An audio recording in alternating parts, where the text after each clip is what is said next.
Hello and welcome to Dice Punks, a tabletop role-playing podcast where we focus on playing full campaigns in less well-known systems. This week, La Famiglia Galleani preps for their big anti-cartel blowout by investigating Goliath and their interest in hacktivist Leetboy.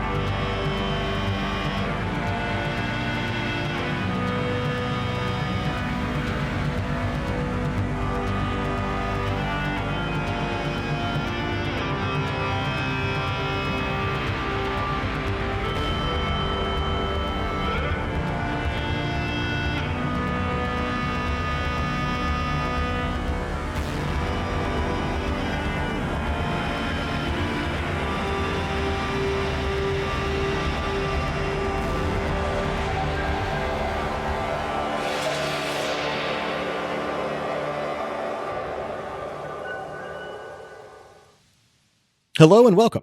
I'm Adam, your friendly neighborhood game master, and joining me are... Hello, I'm Drew. I'll be playing Vic Galleani, who would like you to suspect that perhaps the name Hecate has become a Dread Pirate Roberts situation. Hello, I'm Robin, and I'll be playing Ash Galleani, and if you're wondering what happened with all the name changes, yes, the TPK occurred, and you should go back and start listening at an earlier episode. Hi, I'm Dez, and I'll be playing Luis Galleani, or Louise G. And I think that's the joke itself. Hi, my name is Nick, and I will be playing Tyr, formerly known as Ing, also perhaps known as Ohm, and now an android with a distributed consciousness amongst a couple of dozen of drones in pigeon and squirrel shapes. Excellent. Thank you very much. And in fact, it is that very self-same Tyr who is giving us our recap of last time this time. Well, we finally left the Scrungle pit. They say all good things must come to an end, but other things come to an end too. The Scrungler is a real stand-up bloke for letting us stay as long as we did while the worst of the heat died down from the Goliath raid. Haru offered us a place to stay. It's above a maid-themed cafe called the Book Club. There's even a job lined up for Cal as a bouncer. She's gonna have to dress up as a butler, and she'll butler her head into anyone who causes problems to the staff. A short time after settling in, Vic, aka Kato, grabbed some irreplaceable stuff from our old apartment for Ash, aka Cal. In the process, Vic saw Caleb Dryden sifting through the ashes of the frontispiece, seemingly investigating what might have happened there. Caleb didn't recognize Vic, though, because in addition to their new ironclad identity, they've got a very different face and body. We had a short while to catch our breath and settle down into a new home and our new identities, but we just got some big news to follow up on. That the G. Paul grad student, hacktivist, that we rescued from the Goliath prison just woke up from his coma. I'm sure he has a lot to say, and we'd better get to him before Goliath does. Well said. Excellent, and thank you. So we know Leetboy is awake. We don't know how long Leetboy's been awake, right? Whether someone beat us to the punch. Mm-hmm. Yeah. That. Yeah, exactly. I think that we'd better get after that. See if we can drop by, provide some protection, provide some heads up, see what we can learn. Yeah, I'm for that. And we're in very little danger of being recognized right now, so at least I am. Well, we, I say in quotes. We, if I take point. Fair point. So how do we play this? How many pigeons is normal to have in hospital? Depends very much on Zero. the hospital. Oh, yeah, probably 0. All right. Well, I can provide support from the outside. I mean, they're pretty standard on windowsills and, well, on Earth anyway. I don't know about here. This is something we would know as characters that we may not know as players. What is the pigeon population on Grand Cross? In theory, and mostly in practice, the pigeon population on Grand Cross is 100% drones, right? There aren't really supposed to be live pigeons on the station. and so the number of actual live pigeons is quite low. Aren't supposed to be therefore- reptiles either, but life finds a way. Exactly. But HF is life. Indeed. Yeah. So the absolute number of pigeons in any given place is lower than in a comparable place on a terrestrial city. Were there a Café du Monde in Hardwired Island, it would probably only have like 4 pigeons instead of 4,000. Sure. That said, they are a relatively usual sight because they are used for like technical monitoring. Are systems functioning as they should? This means, at least in theory, that hospitals should kind of have a couple of pigeons regardless. The squirrel drones are less common. They are pretty well confined in most places to parkland, though, there are always a couple of exceptions. I'll also point out, this would be something that probably, Tyr, you would be the one to sort of be keeping abreast of more assiduously, given your drones and your, sort of distributed consciousness. There are systems that I will not try to explain any sort of plausible technical method for here. There are systems in place for it to rain on Grand Cross, in kind of air quotes. It is not super common, but sort of scheduled for sort of seasonal bouts, if you will, as a way of kind of flushing systems and cleaning up roads. You can essentially give the whole place a little bit of a car wash, a couple times a year, and it, sort of circulates water, through the coolant systems and the drains to kind of keep them from becoming too mucked up. And March is usually one of the times when some rain starts to get added to the weather schedule. And indeed, for the next 2 weeks, there are supposed to be like 2 afternoons of showers per week. So that is to say, depending on exactly where you're going on the station, you might have rain, which, can be consequential for drone operation, if nothing else. Okay. Thank you. Mhm. All right, so I can hover outside the window, maybe use some of the new equipment to get a look inside before you go in. Sounds good to me. Nobody's going to look askance at a pigeon outside a hospital. Yeah. And who says squirrels can't be doctors? There's no rules, technically.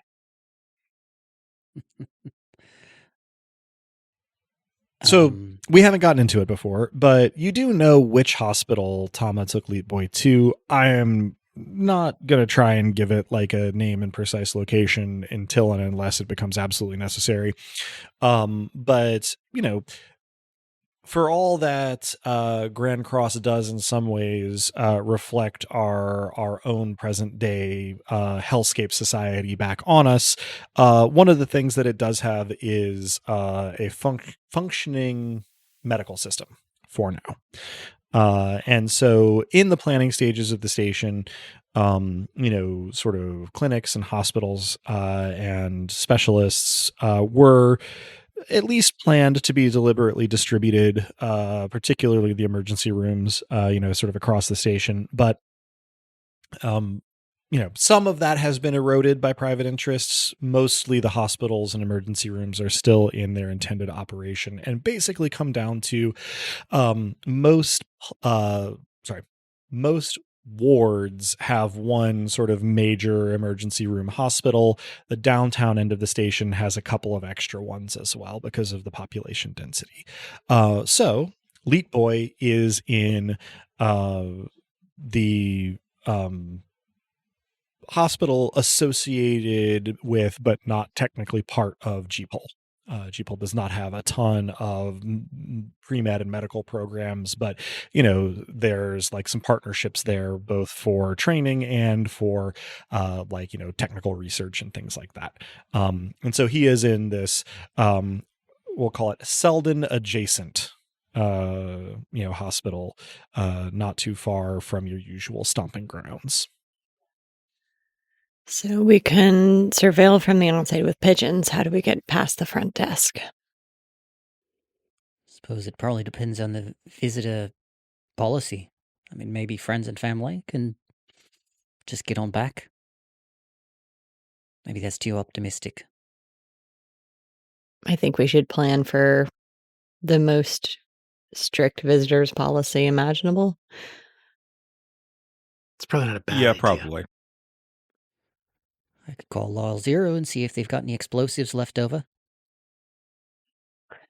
I don't think attacking a that's... hospital, probably a poor decision. Just gonna put that out there. Let's find some daylight, between complete pacifism and bombing a hospital. If you insist. I wish I still had a badge. Kind of dependent on that thing to get me anywhere.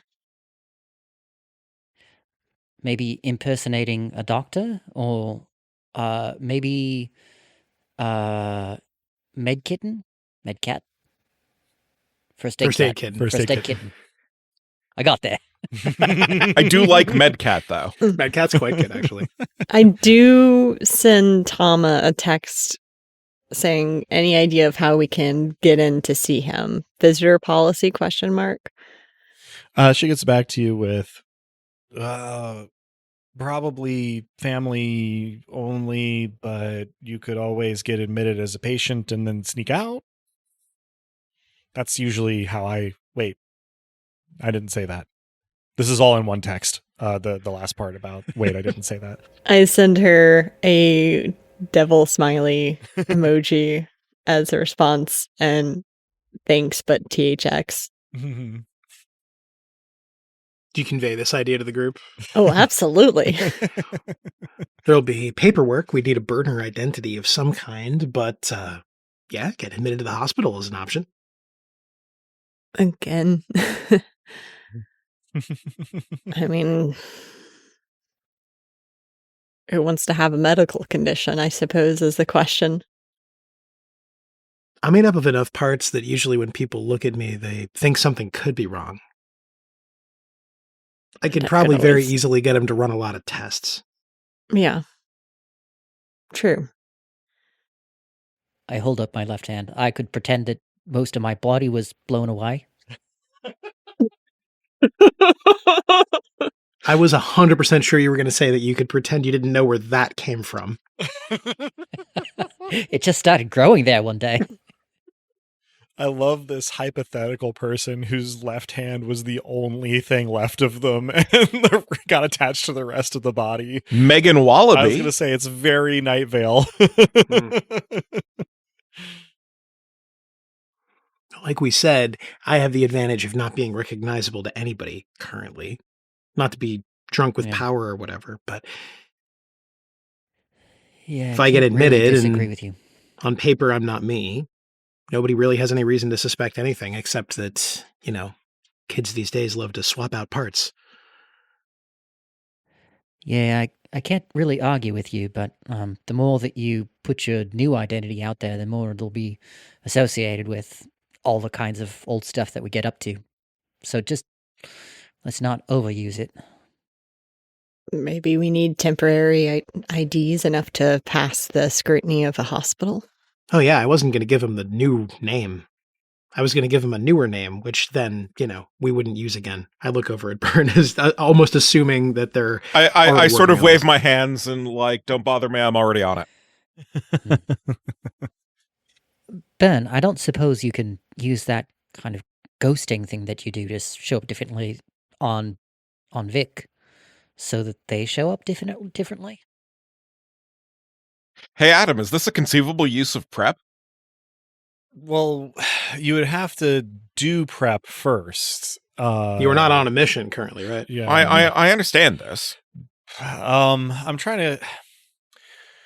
So I think what Tyr is proposing here would still only really affect surveillance and not necessarily like the problem is it eyeballs. doesn't affect people. Yeah. The problem with that is that it affects digital vision, but not human eyes. And Could Ash- we loan out my holographic projection armor? I feel like a medical exam would probably involve taking that off.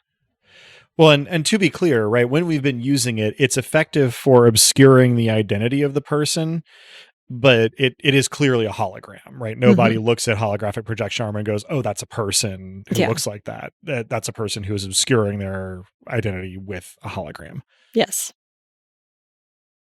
But we can make it look like an advertisement so Sure. that it doesn't look intentional. Heavily sponsored holographic birthday clown stopping by the children's ward. Oh my God. Good God. That's so cursed. This is I am how, uncomfortable with the energy that we've created in the I was studio. gonna say, this is how the Earthbound celebrities do Make-A-Wish visits Oh, in God. space, is just by hiring somebody to put on a holographic projection. Ugh. These laughs brought to you by Camel Joe. Ooh. Mm. Oh, sorry, I got wrapped around the axle on that one. Having a hard time tearing my brain away from it. Like, I'm not brushing off your concerns, any of them. I just don't know that we have a better idea. Yeah, Disguising yeah, ourselves as doctors is definitely an option, but it would probably have to be a specific one. They probably know who works there. Yeah. I hope so, Valid. anyway. Yeah, I mean, given the options, I think that Vic, if you're willing to fake an illness, we could act as backup. Let's just be mindful of not overplaying a hand. Yeah, I mean, it just has to be bad enough to get admitted. That's not, or, not even bad, really, just confusing. Yeah, that will be the challenge. And I don't want you in a position where they don't let you leave because they found something or another that's not accurate. It's a good point. We don't want to be too medically interesting, and we also don't want them checking the serial numbers on some of the mechanical parts. You know who sometimes needs a hospital intervention? Bounties. This is a pretty good thought. Our need for income wasn't honestly at the top of my mind, but it's in the back of my mind. So, 2 birds? No offense, dear. Yeah, none taken. By the way, if you get in over your head, pull the plug. Because Plan B could be trying to sneak a squirrel in to communicate with a recently woken up coma patient. Valid. I I guess the mean, squirrel it's not wouldn't- like they have metal detectors or anything of that line. I hope. Adam? I'm thinking that metal detectors would be pretty impractical in a hospital that served augmented people. Augmented people. Yeah, Yes. yeah. Okay, good. The squirrel would attract attention, but wouldn't have to say much, I guess. Sorry. Yeah, I can go in there with like a little whiteboard and just communicate and mime perhaps, but the hospital's got air vents. It's not a bad plan B. Jeez. If I were waking up from a coma, the last thing I would want is a squirrel pantomiming at me. Yes, but imagine like the recording potential. I will let you guys decide whose intrusive thought this is most likely to be, but my brain went to, an unlikely encounter with a squirrel drone that has become somehow inextricable without hospital assistance could be a reason to get admitted. It's a pretty good point. That's a great point. I mean, it may lead to closer examination of the squirrel drone than anybody wants, but that was the thought that popped into my head, and thus that I had to share with you. Mm-hmm. Well, I guess the question is the squirrel plan enough of a plan that it should be plan A? I mean, do we have a floor plan? How easily could a squirrel get to the room? Well, we could have a floor plan in short order. Got some pretty good scanning equipment now. What if the squirrel, I can't even say it. What if the squirrel or some other type of wildlife was the reason for hospitalization? Yeah, I'm going to assume that the squirrel's caught in somebody's throat.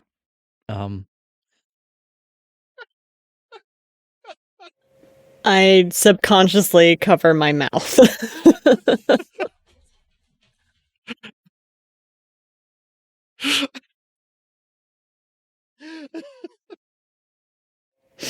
I enjoy the extent to which we have broken Adam already in this episode. You guys don't understand. If it's stuck in your throat the way you'd expect, then you have like a squirrel tail protruding from your face. But if it's stuck the other way, then you're doing like a xenomorph thing, but with the squirrel. I was definitely picturing tail sticking out like you might have eaten Ben Franklin. Like, Right.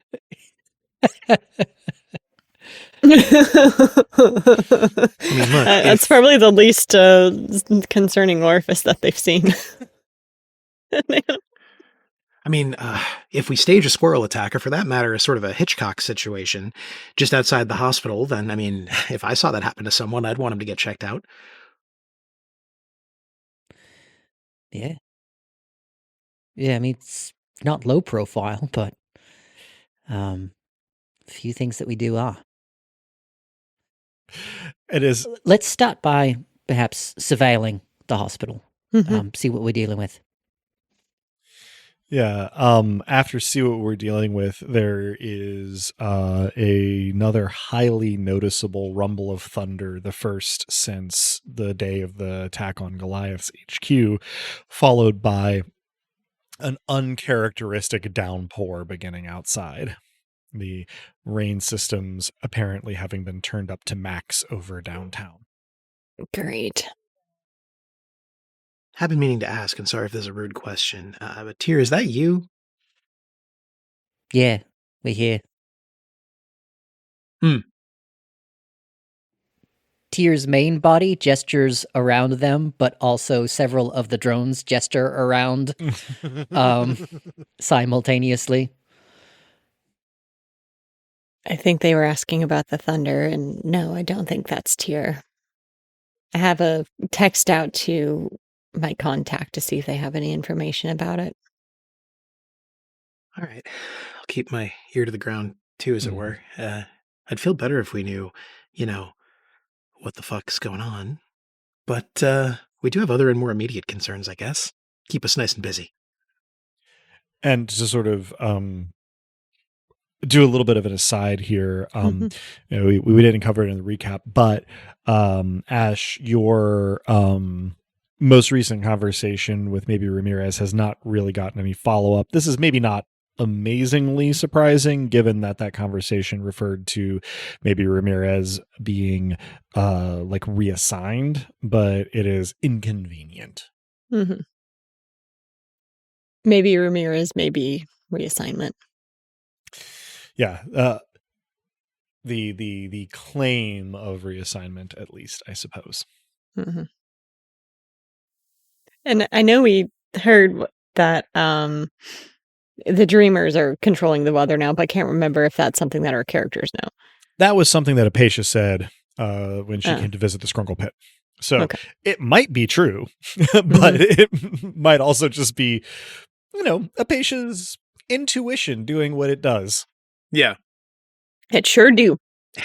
Yeah, no, in character, I'd say something like, I feel like we have a lead, but not a definitive answer, Even if that's true, how is it true? And what do they intend to do with it? Yeah, the answer can't always be sex cult.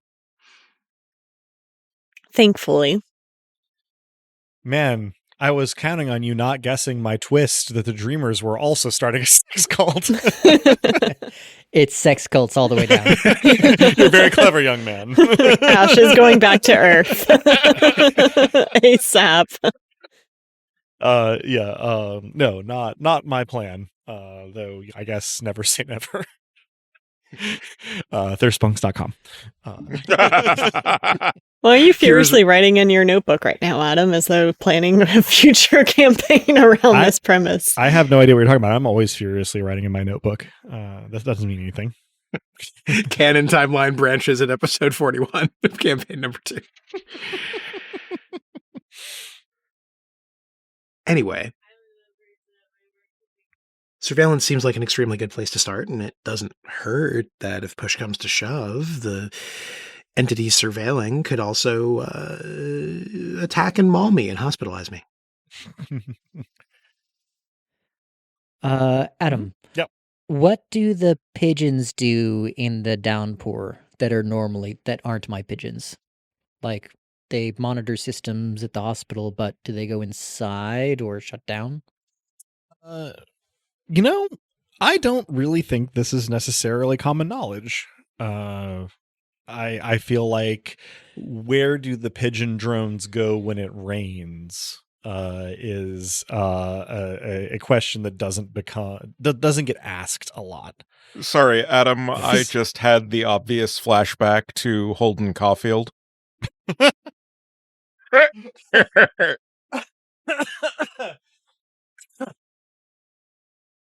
Understandable. This episode has become a sustained attack on Adam. Let's keep it up.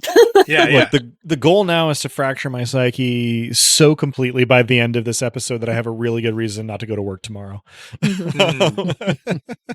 We'll do our best, Captain. Captain, my captain. Yeah, let's go. So I'm not going to try to stand on this chair. I think that was an episode of Community. It's like, why I think all it your is. life you've been told not to stand on your desks? Why not? And then they stand on their desk and one of them collapses.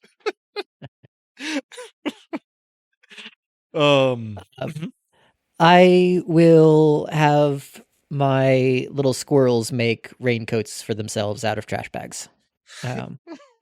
That's so adorable. While we're talking. It works quite well, given the nature of, your sort of distributed consciousness, and it looks really cute in a sort of scrungly way. Yeah, they're all helping each other craft, Snow White style. They're yellow trash bags, right? Like, Sure, why not? Yeah, so they look like little Japanese know. school kids. Yeah. I didn't know yellow trash boots. bags came in yellow. In places where you have to sort your trash for curbside pickup, that is not highly unusual, though I think blue is more common. Mm-hmm. So anyway, Squirrels and yellow squirrels trash have bags. raincoats is the long and short of it. And now we're like 30% of the way to turning this into Ponyo. And if there's no further ado, then let's head to the hospital. When you say let's, to what collective of either other player characters or parts of you are you referring? I would say all of the squirrels with ponchos. I will smuggle the pigeons on my person in case they're sensitive to the rain. And I would like to take as many of my companions in the frontispiece 4 as would like to go. I think we were agreed that the benefits of my being there likely outweigh the risks. So I'm going. Yep. I'm going as well. I noticed there's no no risk analysis there, but and yet here we are. I don't try to talk you out of it. And Luis, are you staying behind or heading to the hospital? I think I'm probably more benefit staying behind, but people are welcome to tell me otherwise. Not a peep from me. No, Yeah, I mean, there's an argument either way. You're probably safer here, but you're also alone if you're here. Oh no. I have the strangest feeling you've been looking for an opportunity to, I don't know, create some measures. Honestly, I have no idea what you're talking about. Being alone doesn't have to be scary if you've, prepared the space in which you're alone. Oh, well, yes. Just remember that this place is not entirely ours to burn if it comes down to it. So, no wild house parties. Really, Mom? Me? I was going to say there is a scenario I can imagine, though I don't imagine it to be likely where your house party is like your two closest hacker friends, but then K and B being K and B invites like every hacker on the station. It gets out of control like it's in a sitcom or something. The entire believe city this. block is strobing. Yeah. PA system? No, but we do have everybody's speakerphones. All right. So, with the exception of Luis, the Famiglia Galleani heads out to the hospital at which Leetboy is being kept. And my understanding is that the plan is to use the drones to surveil from the outside before any closer approach. Is that correct? Marvelous. In that case, I would like you to roll a clever plus robotics tier, which is a 2d6 plus 6. Okay, 8 and 6 is 14. That is correct. So, thanks to your definitely illegal sort of tag modifications to your drone swarm, as well as your high roll, the rain is not convenient, shall we say. I mean, another thing to consider here is that the system was never really designed for a heavy downpour like this, much less a sustained one. So the going is unpleasantly slushy, though the aesthetic effect is probably appreciable if you are able to look past the immediate physical inconvenience. All of the lighting and neon and even the sunlight reflected from the mirror is kind of playing through this like radial rainstorm from the center line of the station is kind of neat, but it is inconvenient.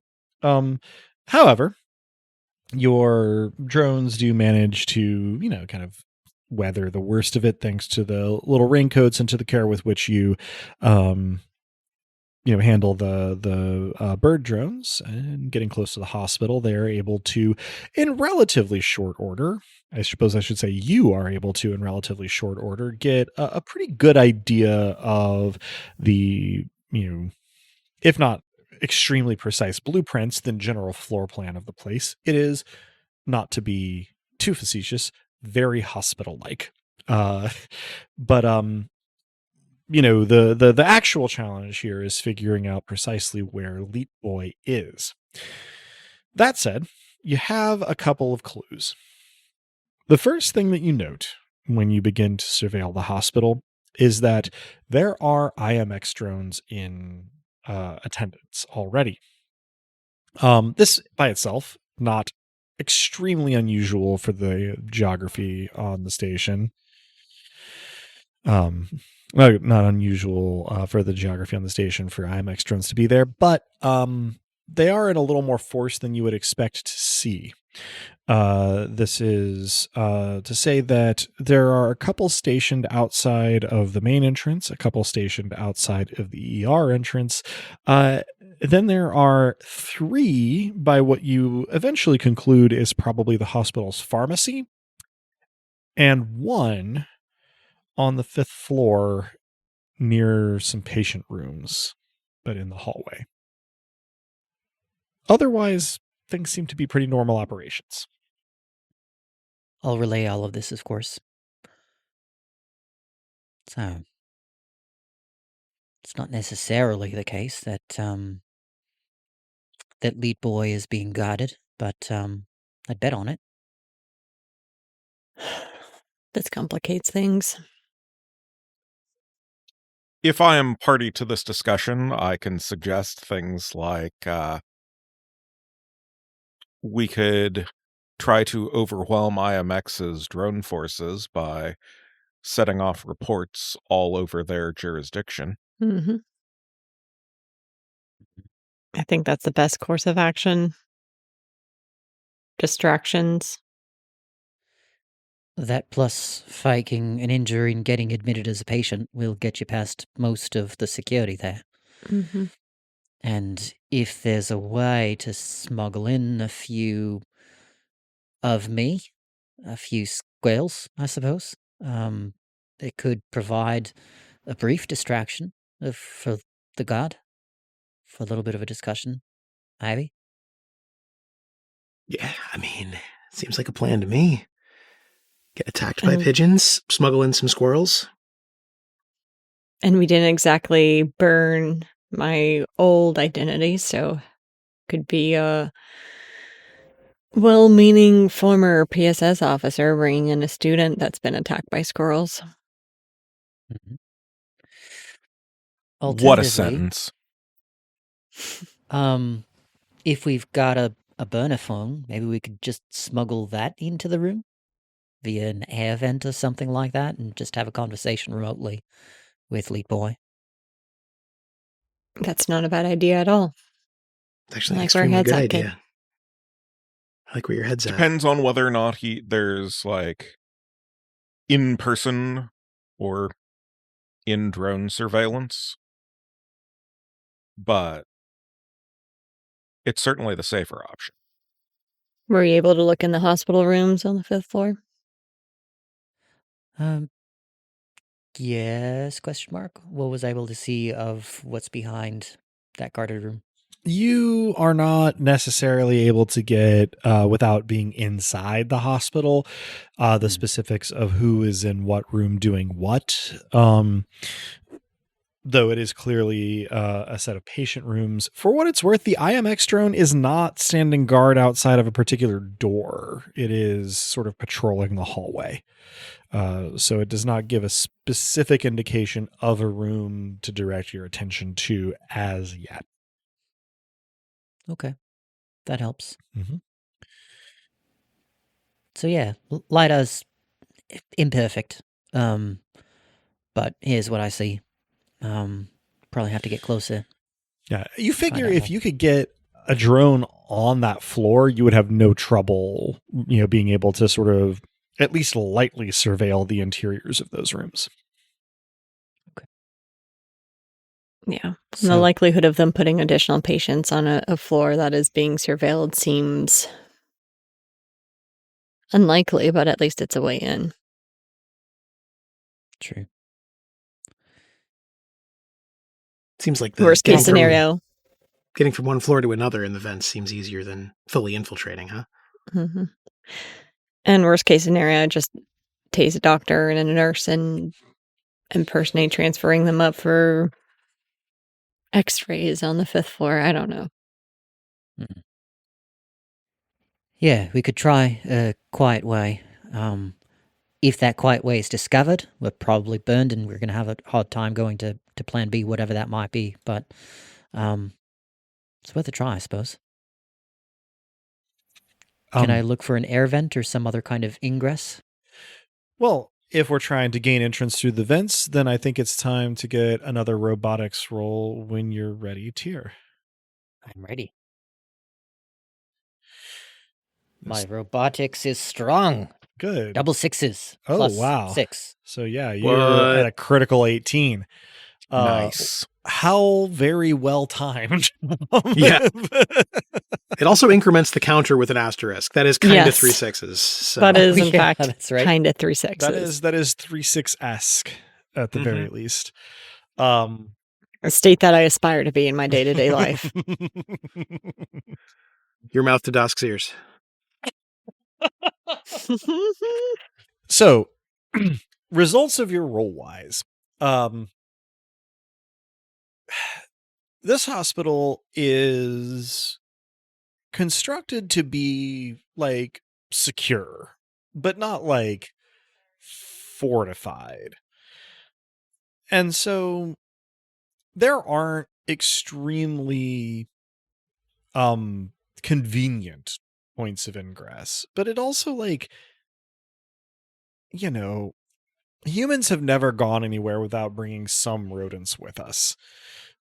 But also between, the relative inhospitability of some parts of station life to rodent life and the relatively aggressive station government campaigns to control, if not eradicate, on station rodent populations, it's not really a priority when building systems on station. And so, being the multi-body gestalt that you now are, having the experience that you have had in operating a drone swarm, and honestly having the cover of the downpour, you managed to find a couple of ways into the hospital from its exterior infrastructure. And it turns out once you're inside that, well, none of this is built to be traversable by humans, but, well, you know, even drone versions of squirrels are both smaller and more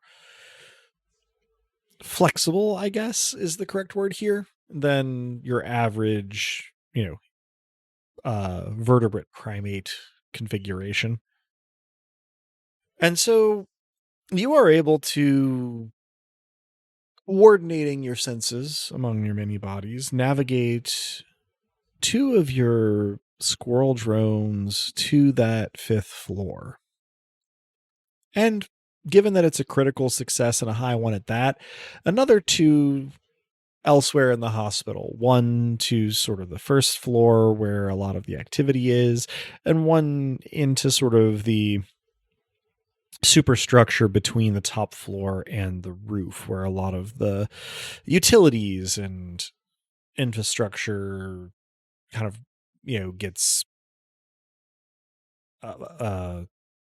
protected from the elements, shall we say. Having gotten those two squirrel drones into the fifth floor, it becomes relatively easy for you to observe more with less interference on that floor. The IMX drone is rolling its way very sort of evenly. I might even say sedately, if I were one to personify cop drones, up and down the length of the patient residential hallway on the fifth floor. It would appear that the fifth floor is less populated than the number of patient rooms might suggest. But if you had to guess, IMX was either uninterested in or unable to clear patients who were already housed here out of their rooms. But it seems like maybe they have been successful in keeping new patients from being assigned here. So there are about a half dozen rooms that are occupied. Each one of them is a single. That doesn't necessarily appear to be the case on other floors, but it is perhaps the case that this is a floor for long-term care of more intense conditions. You are not able to tell immediately from sensor surveillance which of these rooms might be Leetboy, but you feel intuitively that one of them probably is. The other thing that you're able to ascertain is that there is one nurse at the nurse's station on this floor and another one making rounds in a hallway that is not currently being patrolled by an IMX drone. At risk of information overload, but I guess that's what happens when you distribute yourself across 24 additional bodies. Your drones in other parts of the hospital, particularly the first floor, you're able to glean a little bit. There is an ongoing back and forth between a couple of hospital employees and one of the IMX drones near the pharmacy. You surmise, with call it 75% confidence, that the IMX presence at this hospital is being justified by presumably fabricated concerns about the distribution of controlled substances from the hospital's pharmacy. What appears to be happening is that one pharmacist and one hospital administrator are talking through one of the IMX drones to either Sean Howard or one of his other human employees about the IMX presence here and their desire for it to go away. That does somewhat explain the presence at the pharmacy. Does not do a lot to explain the presence on the floor where you're pretty sure Leetboy is housed. I think that's the first order information that you're able to get, even with an incredible roll like that. Further information will depend on further action, I suppose. Okay. I narrate my experiences out loud to nearby compatriots. Yeah, 4 of me got in, and it's an interesting kind of a situation. I don't know where to go next. Any suggestions? Should I try randomly seeing if I can get into rooms and checking? Should I sneak behind the nurse's counter and see if I can look up a patient? I'm also assuming, Adam, that I have brought in one of the cell phones that we were talking about for the sake of conversing. But if that's too much of an assumption, then can make do. Let's take a moment on it, because that idea was raised, but no such cell phone was procured or configured. If we want to have that have been the case, then we're probably going to need to backtrack for, communication with Luis. I'll hand wave that maybe somebody had some old phones laying around. I here in my house have some old phones laying around, so like that's a possibility. Yeah, I mean, it seems easy to stipulate that Luis would have a phone hanging around. Mm-hmm. It's also totally fine if you're suggesting that my squirrels should steal a doctor's cell phone for the purpose of conversation. That's what I'm hearing. On board with the madcap adventures that you're laying down. Sure. I know that idea was brought up, but since it wasn't pursued until now, I had not particularly planned upon it. That said, we can retcon that, Luis prepared such a phone, and, your distributed drones were able to see it to you. I suppose that in that case, it doesn't feel like it's really worth a hacking roll for something as straightforward as just setting up a burner phone. And honestly, with your extremely high, I would say maximally high roll on robotics, I don't feel like it's a reasonable position for me to take that it would be like hard for your drones to get such a thing into the hospital. So yeah, I guess I've justified my way into hand waving that you can have one of the burner phones on the 5th floor. Sure. Okay. Sounds good. All right. I suppose one of the advantages of a hive mind, maybe this is in character, one of the advantages of a hive mind is you can walk and chew gum. We could probably find out what room we're looking for while beginning to check others. Yeah, exactly. I don't mean to overtax you or you, though.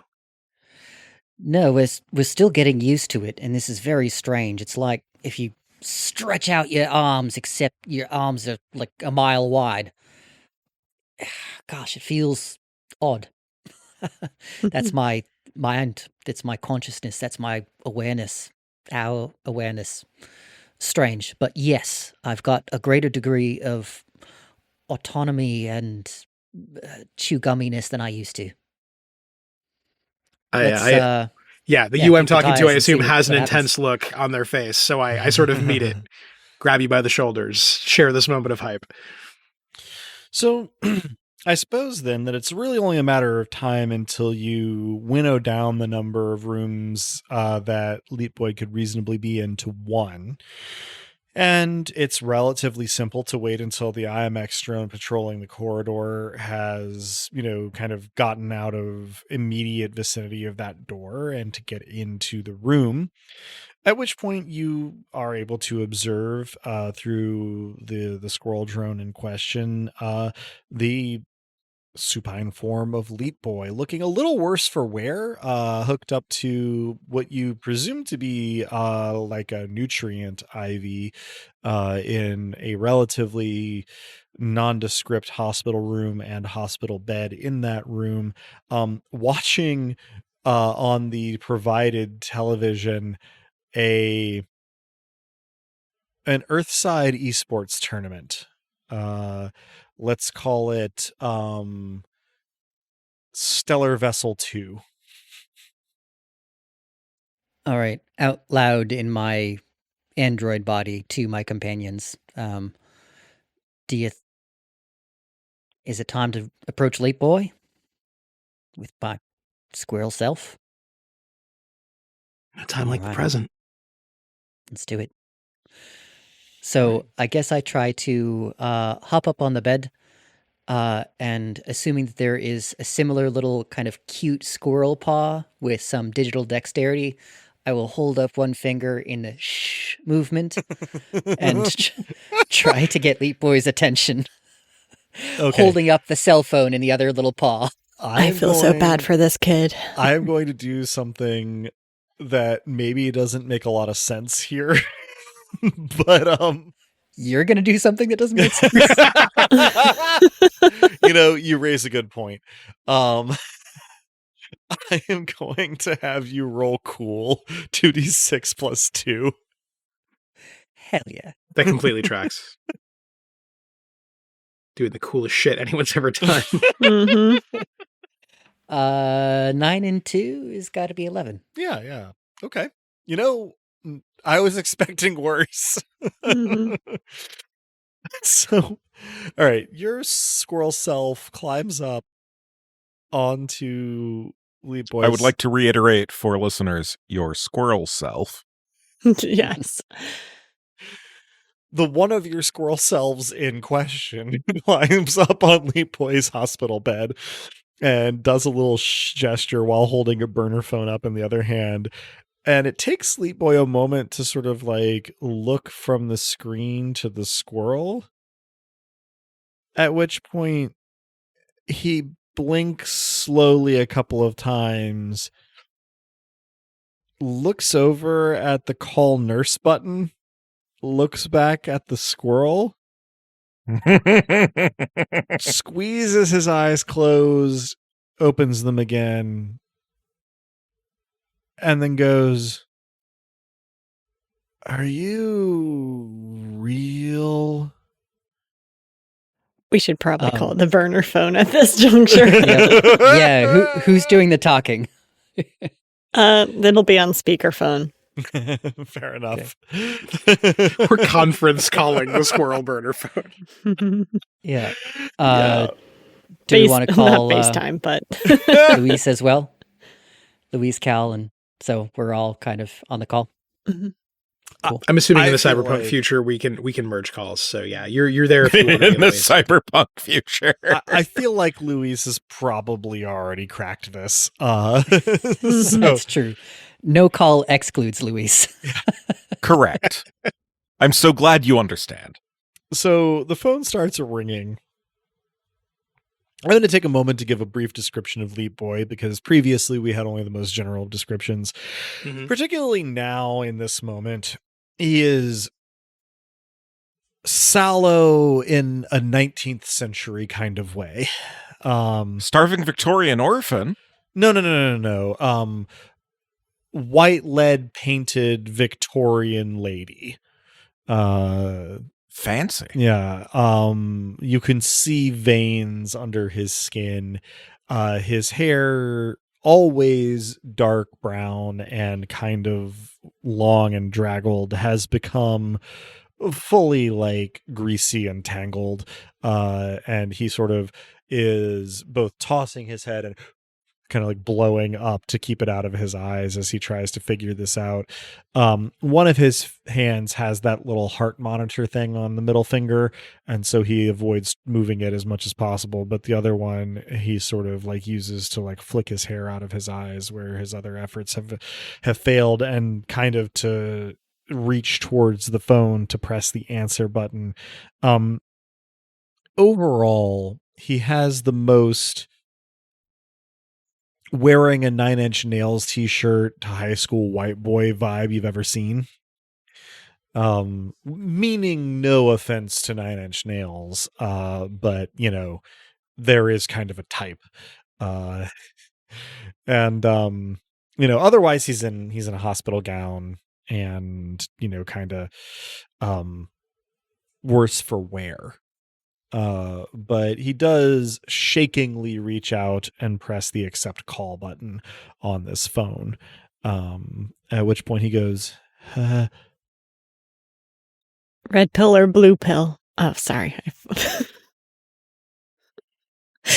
I've always wanted to do that. Hey, Leet kid, we're the ones that broke you out of Goliath. We think you're under heavy surveillance now by IMX. So we are trying to keep you safe, and in order to do so, we need to know what you know. Why did they have you in captivity?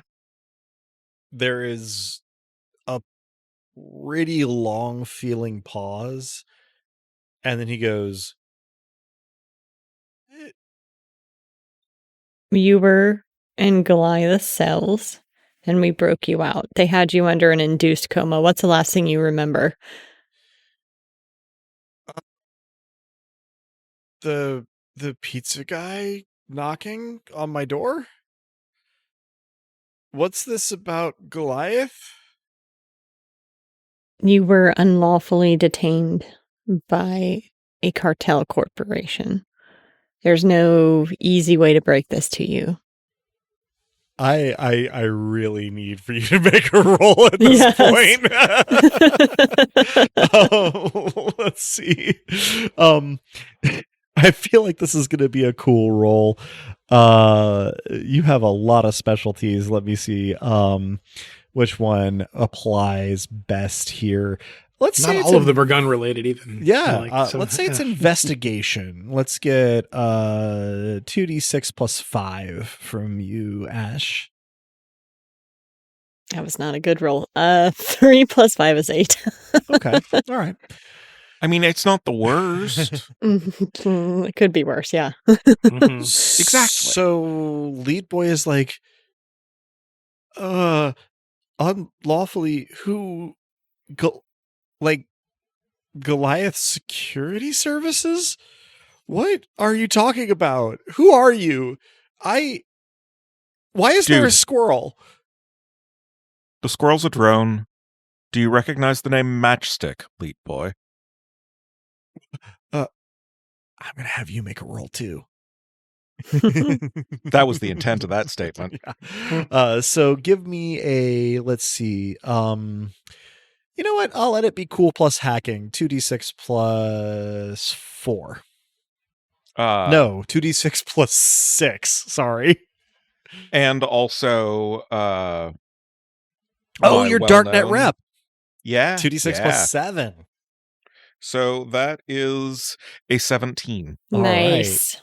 I was looking at cool and going, this won't play to Luis's strengths. No, it won't. Boy, was I wrong. It seems to take a moment to for the penny to drop, but Leetboy goes, "What? Oh, wait. No, Matchstick wouldn't be calling me on a squirrel phone, would they?" Why fucking wouldn't I? It's an available means of communication. One does what one must. Well, okay, that does sound like some of what I've seen Matchstick. But hang on, no. What? So you're saying that I got kidnapped by a private security force and unlawfully detained, and I don't remember any of it.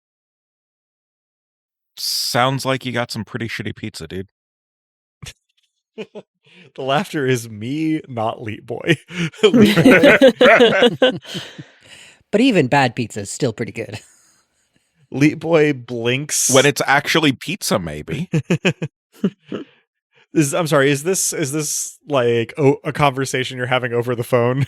No, I'm okay. sorry. This was exegetical. Just making sure. I wasn't sure. I was perfectly willing to have it be. Leetboy blinks in that way that heavily medicated people sometimes do, where one eye is slightly ahead of the other. Frog blinking. Frog blinking. And goes, what? Bad. What? You said the last thing you remember was the pizza guy coming. Right? Yeah. Are you able to check the news? Do you have any device on you? I mean, I guess if not, the burner phone should be able to do it, but you may not trust that. So if you have a different means of doing so. What am I looking for on the news exactly? There should be news about Goliath HQ being attacked by, among others, Law Zero. There's a pause during which Tyr, your squirrel self, sees him pull a hand-sized device that nevertheless does not seem to be a phone out from under his hospital bed's mattress, and tap away at it a little bit and go, "You okay? So Goliath got attacked?" Yeah, a number of prisoners were released. You were among them. Well, this doesn't say anything about prisoners being Oh, well, it wouldn't, I guess. Yeah. Fuck, man. I don't want to be doing this while I'm coming off of medication. Okay. If you really are Matchstick and you really helped get me out of Goliath custody for like whatever reason, why are you calling me on a squirrel? Because I can't exactly walk into a guarded hospital. It's guarded? Yeah, IMX drones are crawling all over the place. Fuck, man. What did I do to deserve this? That's what we're trying to figure out with you. Yeah. Probably something good. Certainly something interesting. Oh, man. Okay, so when the pizza guy came, I was in the middle of doing something. And he trails off, eyes closed and everything. Stay with us. Yeah, no, they told me I was in a coma, and it turns out it's really hard to remember shit when you've been in a coma. That is reasonable. Ugh. Is there somewhere that we can go that we might be able to track back your activity? Look, not to be like uncharitable or anything, but I just I don't really operate by what's in it for me, but like what makes it worth taking the risk, you know? Dreamers are real. He tries to sit up and immediately like goes and lays back down. Okay. So this is a lot to try to do from a hospital bed, being honest. Okay. So here's my thought. It's kind of like a YOLO, right? If you're lying, then maybe you get some of the information that I was apparently like kidnapped for, and it becomes your problem. And if you're not lying, then maybe I, help out with some like anti-corpo shit or whatever. And if this is all a dream, then I wake up and I feel kind of disappointed and confused. But regardless, I would really like it if none of this shit came back on me. I feel awful. This is like the worst thing that's ever happened to me, and I would like to not have to do a repeat performance, man. So here's the thing. I'm going to send you on this phone a text with my apartment's like address and access code that will delete itself 3 minutes after it's been sent. And I hope that we never like talk this way again. Although I guess Matchstick, if like we happen to be on like a message board or something, whatever, like hit me up. But otherwise, like I'm hoping that I can pretty much just like kind of leave all of this kind of behind. Yeah, no, you shouldn't have to have been involved in this in the first place, but you are, and you're helping, and that counts for a lot. Some interesting shit may be going down soon, but keep yourself safe, and if you're in the hospital without any devices to be doing anything interesting, then how could you be suspicious? So probably best to just, like, chill and recover and don't worry about shit. Hide the Thank you burner for your phone. help. Look, just, whatever information you get from my help, as long as you use it to fuck up some kind of cartel shit, then I'll count it as an even trade. But if on the back end you wanted to, like, kick me in on something that you get, then, like, that's great. But as long as you fuck them up, then we're square. Cool. You'll be able to judge that, and you're probably able to reach out to me digitally if you feel that we haven't done it right. And here? Yeah, just focus on recovery for the time being, and keep the phone secret, and call this number if something goes south. We'll try to keep an eye on what's happening here at the hospital, intermittently at least, so that if it seems like IMX or, God forbid, Goliath tries to recapture you, then we'll help if we can. Think I speak for all of us.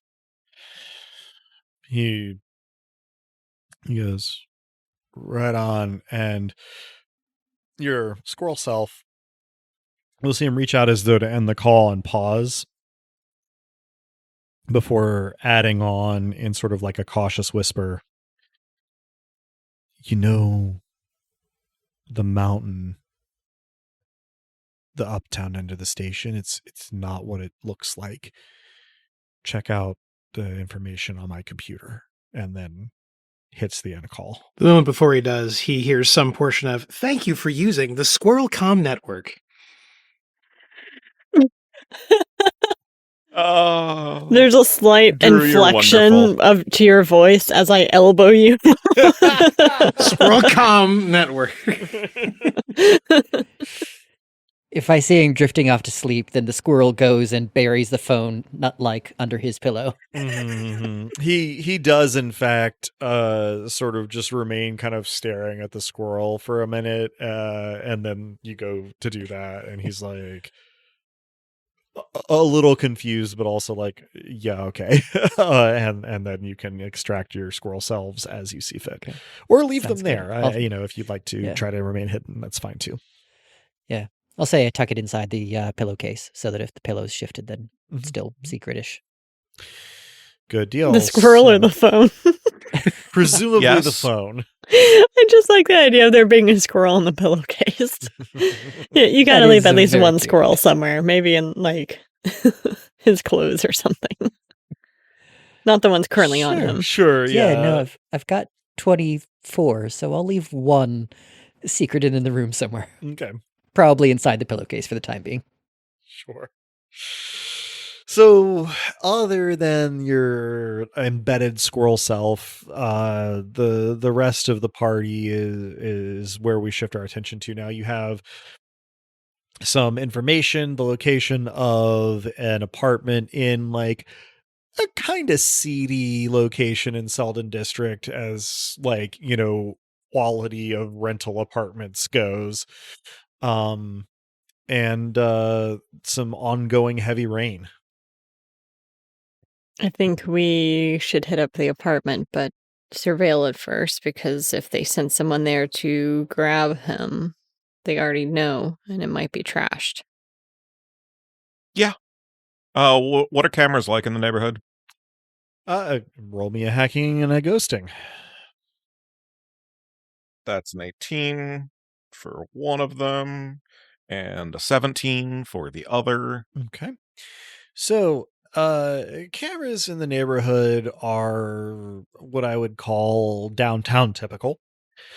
Um, and reveal that on a late morning of a Monday during the term, there's like some but relatively minimal activity. Most people who have left to go to class have already left to go to class. So you're left with folks who are, doing things like running errands, not a ton. It's a relatively large building, with a first floor dominated by what you would call sort of student oriented businesses, convenience stores, net cafes, laundromats, things like that. And then the building above that is mostly housing units that are like fine but kind of small and packed in on each other.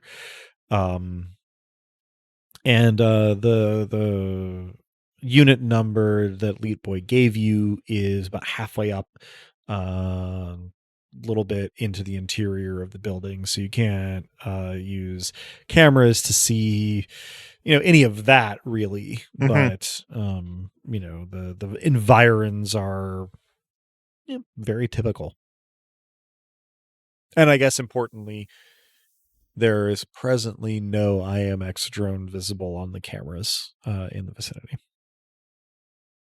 All right, I'll circle a little bit with the drones that I've got available and see what I can discover. So, indeed, IMX drones do not seem to have a presence here presently. It's a weird way to say it. The readings you can get on the interior of the building, for sort of just basic drone presence, are that there are rooms and people in there. Are you attempting to get any of your drones into the building undetected? Sort of beyond that? Not just yet, unless my compatriots suggest otherwise. Sure. It's not a long hike from where you were sort of huddled near the hospital, but it is also like not on the same block or anything. So if you wish to relocate, that will be an interval on its own, though maybe per an uneventful one. I also have a bike. True. Okay, yeah. So let's relocate, and as long as there's no drones, presumably, Louis, you can Luis. take care of Luis. Thank you. Yep. If you can take care of any cameras that we don't know about, Oh, happy then we to. might as well just kind of go in the front. Yeah. With the previous hacking and ghosting role, it's not too hard to get access to the building without record of your having done so. And there's not a lot of folks around to take note of you, though you do make a little bit of a noticeable contingent, if anybody does happen to be around. I do activate my holographic projection armor, Mhm. but do it into a smiley emoji, so it looks like it's more of like a weird student fashion sense. Sure. Yeah, that makes sense. Yeah. And so, in relatively short order, you are, at the door of the unit that Leetboy usually lives in. There's no signs of forced entry or anything. Though the door is locked, it is, fortunately for you, an ARFID powered sort of scanner lock, which means that between Luis's know-how and Tier's hardware, it's the work of a few minutes to gain access. Opening the door, you see an apartment that clearly does not see a whole lot of use. It is extremely basic. It's a studio. The bathroom is off to one side. Near that door is an extremely small kitchenette with a mini fridge and like 2 hobs of an electric burner. And no evidence with a microwave sort of built into the cabinets. Next to that is a built-in dresser, and then there is a desk and a bed. The bed has some drawers underneath it for things like clothes. The desk is clearly where this occupant spent the most of their time, and this one is an interior unit. It has no windows. It is very sad. The desk has a number of empty energy drink cans on it, as well as a box that has never at any point contained pizza, but is nevertheless a pizza box. The devices on the desk have clearly been disassembled. Even the display has its like housing off. That said, there are no immediate signs of things like surveillance, booby traps, and none of the devices seem to be fully disabled, though none of them are powered on. Okay. Luis, want to Yep. walk us through what we should be doing here? Find the computer, find anything else interesting. Yeah, I mean, there's actually, depending on how you define computer, 4 computers on the desk. All of them have been to some degree disassembled. Any guesses as to which one we should most get back into a usable state first? Whichever I am mumbling. one has the least dust on it, I suppose. Makes sense. I've been mumbling eeny, meeny, miny, mo while you deliberated. Well, let's get, I suppose, Luis, just a hacking roll for expedience here. That is a critical 8, so 17, unless there are other modifiers. Okay. So what you're looking at here are essentially a desktop, a laptop, a hacking deck, and a tablet.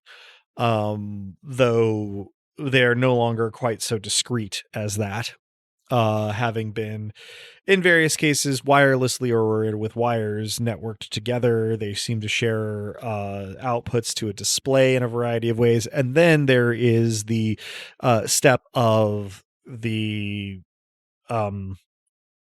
heck, why not? Let's call them interlopers, having tampered with all of these devices to a greater or lesser degree.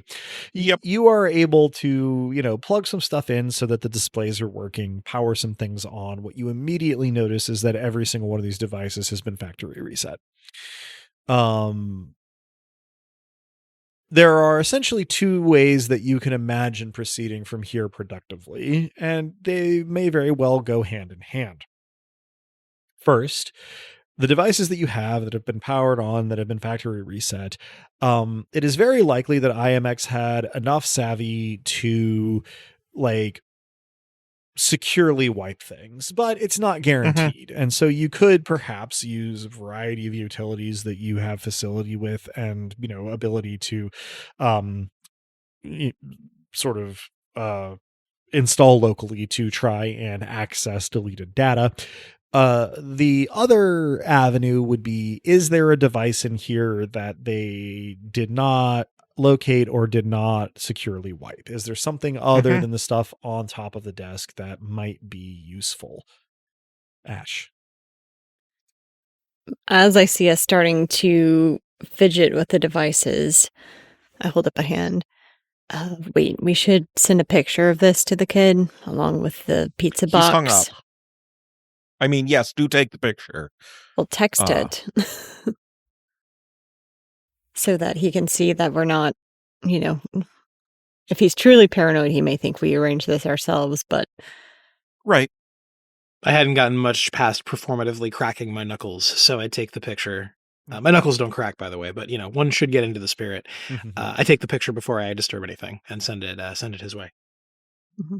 I help you arrange to make sure that the empty pizza box that clearly never had pizza in it is within the frame. Mm-hmm. Yeah, I mean there isn't any immediate response, but like the message did go through. If he does look at the phone, he'll see it.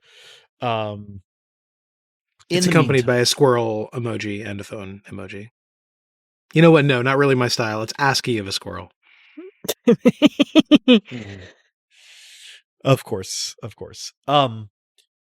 So, it's not a big space, but I feel like it's going to be, two individual roles, one for, like physically searching for any but these 4 devices, and then a separate role for actually like scouring the devices in question. Ash. I'm also going to treat this like a crime scene. Mhm. So I am going to do my own personal investigation that's maybe less device-centric, but I'm going to be looking for any evidence as to what exactly happened when the kid was abducted, and also look for any hidden storage places he might have stowed a hard drive or any similar technology. Good deal. Let's start there then. That's going to be a clever plus investigation roll, so 2d6 plus 6. Much better. So that is 9 plus 6, 15. Okay. I will put that right here, and get whatever other efforts we've got before I give outcomes. Who else is doing what? I'm waiting on devices to be found. I don't know that I'm terribly useful in the finding of them. I'm investigating those 4 main devices and saying, like, have we lost hard drives completely? Like Sure. what can be salvaged? Okay. I'm also glancing every so often at Ash, just saying, like, am I compromising the crime scene or... I nod, but then shrug I shrug a single shoulder, suggesting that it can't be helped. Well, in that case, then Vic, let's get a I guess it's just going to be a clever roll, 2d6 plus 2. Okay. Yeah, it's not really cybernetics. This is only kind of criminal. Yeah, okay. Rolled decently well. That's a 7 plus 2 is 9. Okay. What you are able to ascertain in the time that it takes to do the other various searchings of the space is that the IMX or affiliated folks who case this place and investigated these devices seem to have done what I would call software deletion. It is entirely possible that if you were to extract the storage devices from these various, computerized, well, I was trying to say the word devices again, but if you were to extract the storage from these devices, there we go, then there might be specialized utilities that could recover some of the data. It's not like they removed the storage entirely or like degaussed it. So there could be some traces there. The only way to know is to investigate. Any other particular searches going on there? Yeah, I will say that I open up my coat and maybe half a dozen pigeons fall out and start wandering around the apartment, bobbing along, trying to search for anything that might be hidden. and I'll use LiDAR to try to kind of see for any hidden pockets, hidden doors, hidden storage spaces, that kind of a thing that might have been missed. Sure. The thing I love about that description is that it implies that you're having trouble getting the fine motor manipulation on the pigeon drones, like, nailed down as they like exit your coat. Yeah, and they just walk Yeah. from there and spread out across the apartment. Okay, so good news. We're gonna get you to do let's see, clever plus robotics. No, you know what? I think clever plus robotics plus personal drone in this case. So that's gonna actually be 2d6 plus 8. Okay. Oh, I got 2 more 6s. Wow. Plus 6. Nice. Come on, man. Turns out there may be Save some for the rest of us. Yeah, I was gonna say, turns out there may be some advantages to distributing your consciousness among maintenance and surveillance drones. You just need I 1 guess pip so. per mind, and you still do great. Yeah, Squid brains. Who knew? Okay, so I think between then Ash's somewhat methodical investigation and Tyr's like sensor-based investigation, there are no, what's the word I'm looking for here? Independent devices secreted around this small apartment. But inside the mattress of the bed near the desk, there is essentially, like, the way that it has been constructed is with like a zip close bag kind of arrangement, but with sort of like a heavier rubber, concealing a pocket that has a network enabled storage device of diminutive size hidden inside it that appears to have been a periodic backup that was not found. So let's see. I think the way that this works is that your drones detect the presence of the network antenna, but because it's such a small space, have trouble triangulating it, which is where, with your help and sort of description of what sorts of things we're looking for and where they might be coming from, Ash is able to locate the sort of opening on the bottom of the mattress and pull out this storage device. Now, it may still be helpful to pull the storage from the other devices, but it would appear at first glance, at least, that this network backup was keyed to all the devices that have been investigated by IMX and or their corporate allies.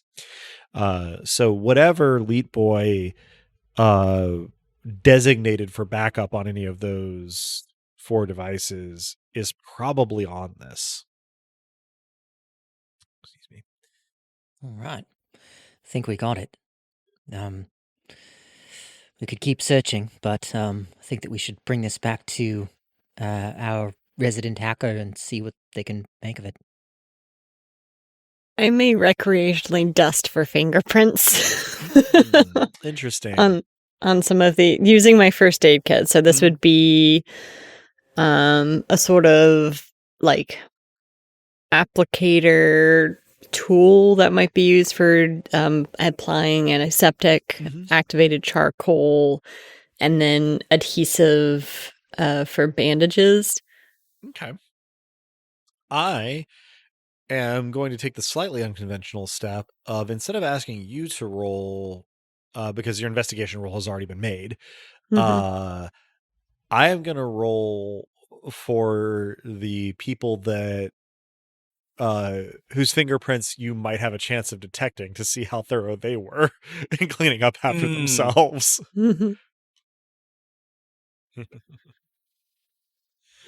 So I feel like chances are very good that you no longer have like authorized access to law enforcement fingerprint databases. What you do have, though, is an adopted child who is very good at getting into systems that you don't have access to. And what you do find are 2 sets of fingerprints, not complete and not as clean as you'd like.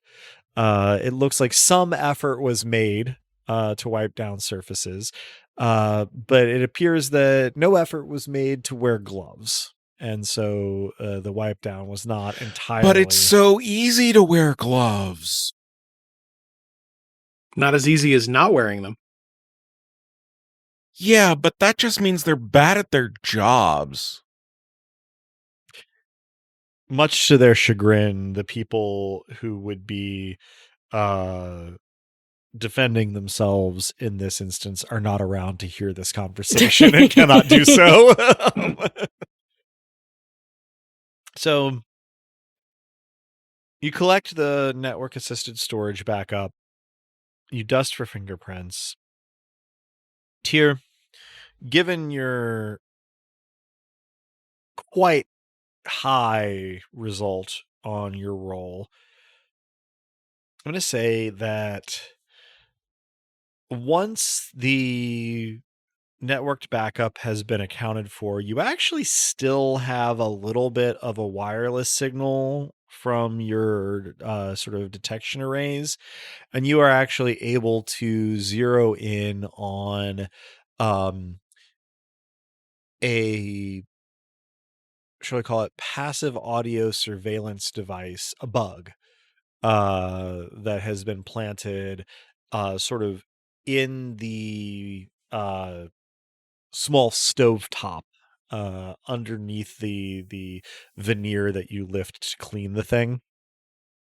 And it appears that, you know, it will have detected sound during your investigation, but it's not immediately clear just from looking at the device whether that is collected locally or immediately broadcast.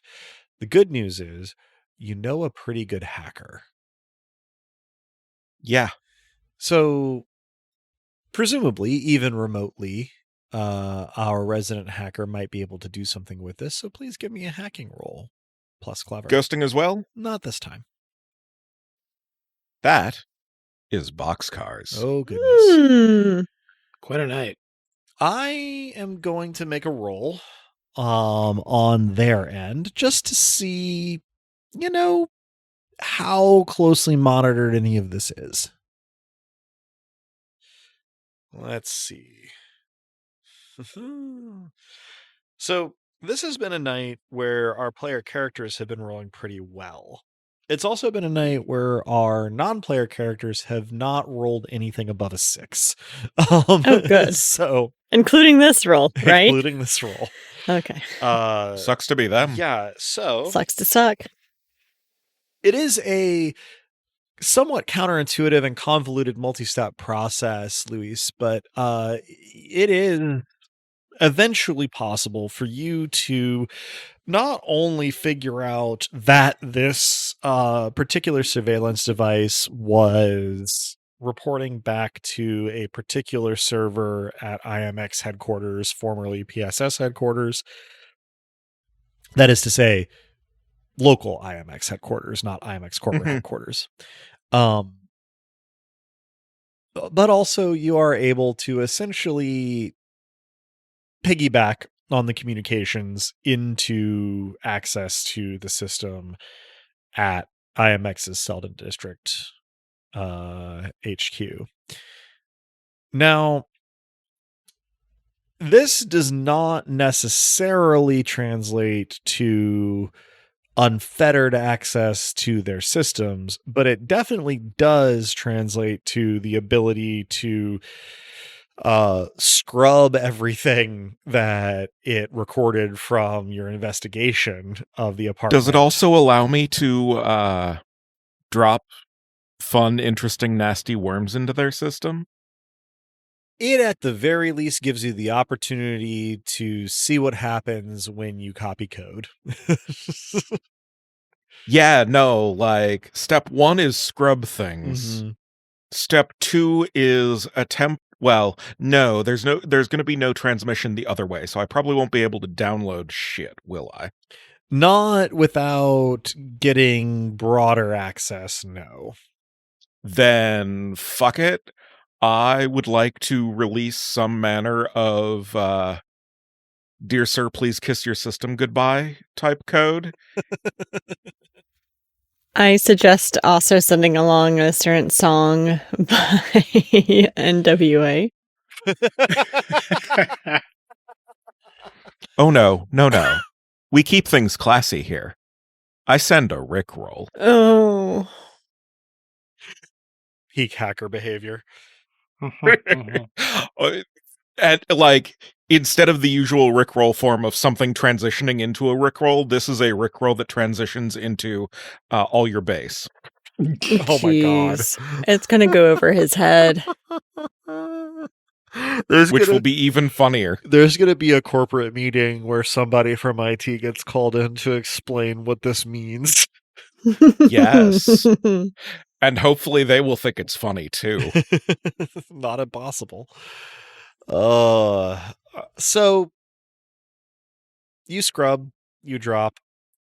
You'll have to sort of check in later to see exactly how all this turned out, but it won't be good for them. The question is just, how bad for them is it? Yeah. In the meantime, I'm going to assume that that's, overlapping with our exfiltration from Leetboy's apartment and back to the book club cafe. I do, before we leave, quickly douse any substances or surfaces that were touched and could lift fingerprints with some chemicals from my first aid kit. Sure.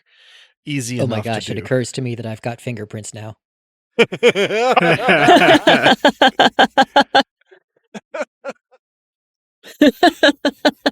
Magnificent. That raises an interesting question, because we never really got into the provenance of Hand, but it's entirely possible that Hand has some extant person's fingerprints, because if it's like cloned tissue, then it would have the same fingerprints as whoever it was cloned from. Right. Interesting. I thought that identical twins have different fingerprints. Is that not true? I have no idea. I believe that is true, but I think cloning might be different. I don't know if this probably isn't determinative, but my headcanon is that if you like put a penny in the soil to change the pH, you get different fingerprints, like how you can change the color of hydrangeas. But Nice. This is stuff that I did not think to research before getting on the call tonight, so I do not know. Somehow I suspect that shortly after this episode airs, Den will tell us the answer. It is entirely possible. Regardless, there will not be any fingerprints from your investigation as a result, both of your caution and Ash's chemicals. So, reconvening in the hideout above the book club cafe, it is simply a matter of time and effort to access the information on the network assisted storage. It is not undefended, of course, but it is also expected to be defended. And,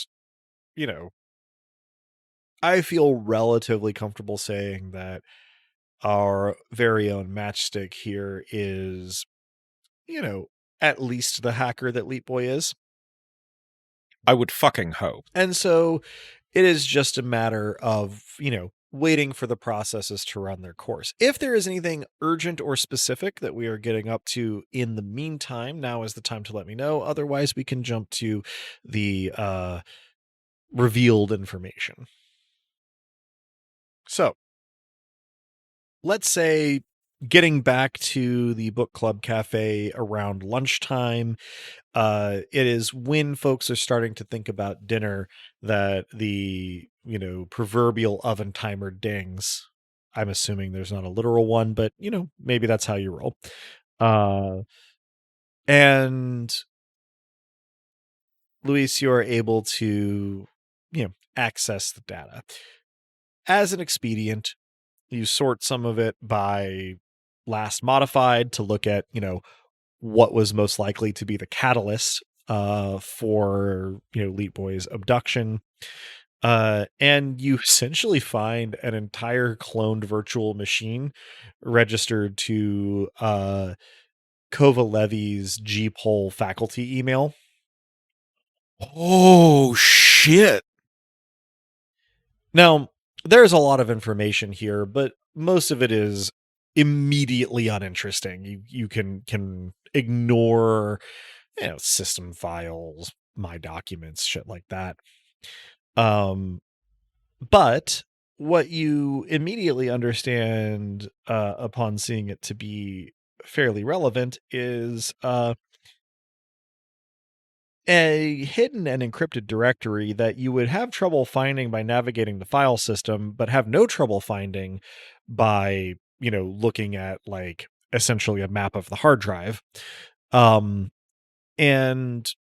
fortunately for you, but, not especially surprisingly, the decryption key is already available because that was part of the work that Leetboy did. Yep. And so you are able to access this directory, which is immediately apparently I'm going to probably risk sounding like an idiot here to anybody who is like deep into information technology in our listenership, but the way I am visualizing this is that it's essentially like a dual boot or virtual machine kind of setup that Kovalevi had on his personal machine that Leetboy accessed when he was dumping all of this information. It looks like a system archive functionally that has credentials in it that relate to Asano and Ogremach, both cartel corporations. And Asano, Uh-huh. I have a shard blade for. You do. And this information will, not be the work of a moment to sort of sift all the way through here. But what you're able to just kind of get a broad level overview from is that it would appear that before coming to work at G-Pol, Kovalevi was on the team developing Dreamers. There's a lot of correspondence that uses that, not exactly code name, project name, I guess might be the better word. Relatively, sort of openly and unconcernedly, because this was really like it was a secret project, but it was not like a dangerous secret until the Dreamers escaped. And so all of this correspondence before that point is, confidently internal. And so it appears that Kovalevi was working on the robotics portion, of the Dreamer project, and not exactly in a supervisory position, but as they say, knee deep in all of this, research and development. And I would say that by the time dinner is done, you've found what you think Leetboy was probably abducted for, which is also what he was directing you toward with his remarks when you spoke to him. The downtown end of the station is very dense, very urban. It's where most of the shipping, to Grand Cross from elsewhere in the solar system is processed. The other end of the station is sort of built to resemble a mountainside. It's at an angle, mostly restricted access, with a relatively even if not thick spread of plant life, and it's kind of supposed to be a scenic way of dressing up some relatively sensitive infrastructure. But thanks to Levy having sort of saved all of this, presumably to cover his ass if anybody ever tried to sell him out, you have evidence that Asano has a facility underground on that end of the station where a lot of the development of Dreamer's software was done. As far as you can tell here, there's no evidence of it having been decommissioned by the time this archive was made. So it's entirely possible that when was this archive made? That'd be a year and a half ago. Okay. So that would have been after Canopus Hear You went missing. Yep.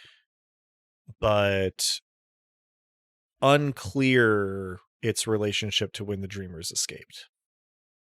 When did the Dreamers escape, or is that known? Not really clear.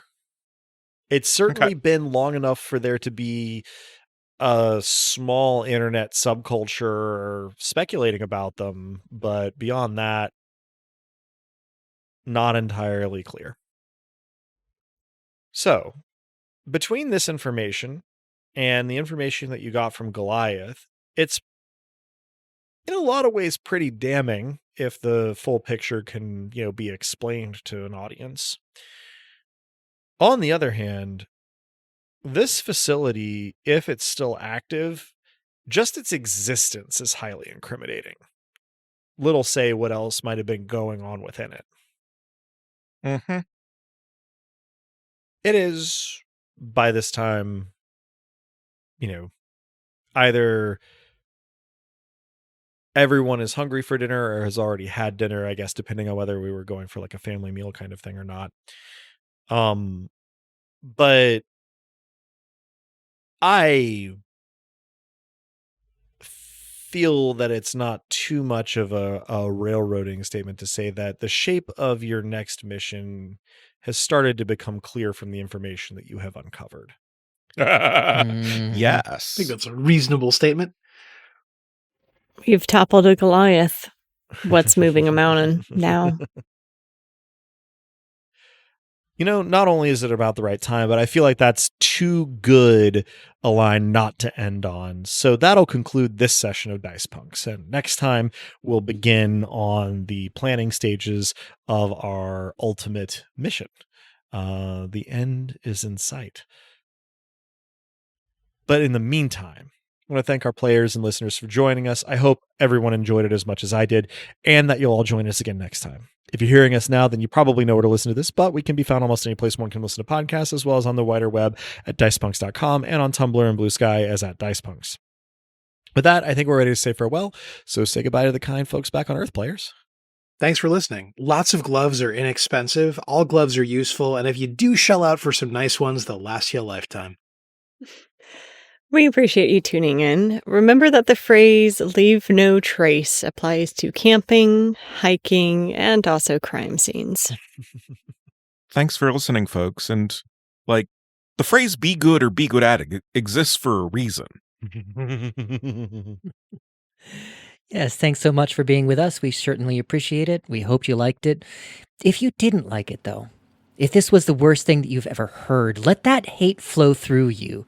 Channel that rage into a concentrated ball of transcendent malice and release it all at once through your fingertips. Boom. Force lightning. You're welcome. Hopefully directed towards ice. Here, here.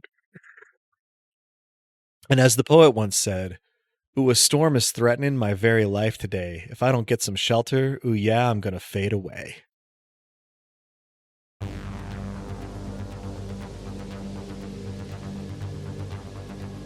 Beloved listeners, thank you for tuning in. Stick around through the admin stuff for Tears Truths. The music in this episode, Augment or Die, is by Emerson, Boatwright, and our very own bookmonger Drew. Check out their other work at the link in the show notes. Editing and our rad new cover art was done by Joanne, who's appeared on the podcast now and again. Check out her work around the internet, where she goes by anything sews.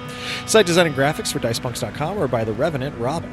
Hardwired Island is by Paul Machevic, Farrah Owing's daughter, and Minerva McJonda. You can find Hardwired Island at etten.itch.io/hardwiredisland. Links to the system and authors can be found on our Punk Grimoire section of our website at dicepunks.com. Thanks so much for listening. If you liked what you heard, that's reward enough on its own, but if you're so inclined, you can help us out by rating and reviewing us wherever you listen to us, telling your friends who you think would like us to give us a listen, and even by heading over to our Patreon at patreon.com/dicepunks. We have fun rewards available to backers, including a patron-only Discord and access to Dicebee's after show for episodes 1.1 and following. Regardless, we hope you'll tune in again, and until then, remember, subtlety is for cowards.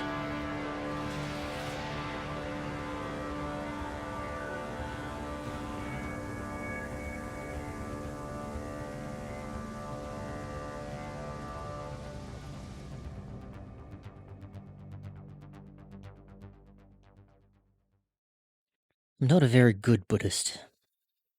It's hard to let go. Losing things evokes such a quiet, primal fear in me. I'm afraid of what it might mean to let go of the atrocities I've committed. Afraid of being captured and rebound to the wheel of war.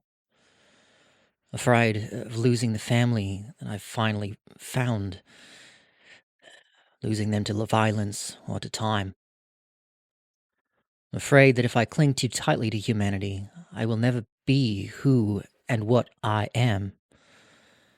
And I'm afraid that if I leave humanity behind, it will mean losing the only love I've ever known. And if I stray far enough, that won't matter to me, whoever it is that I become. And yet I must learn to let go and to say goodbye.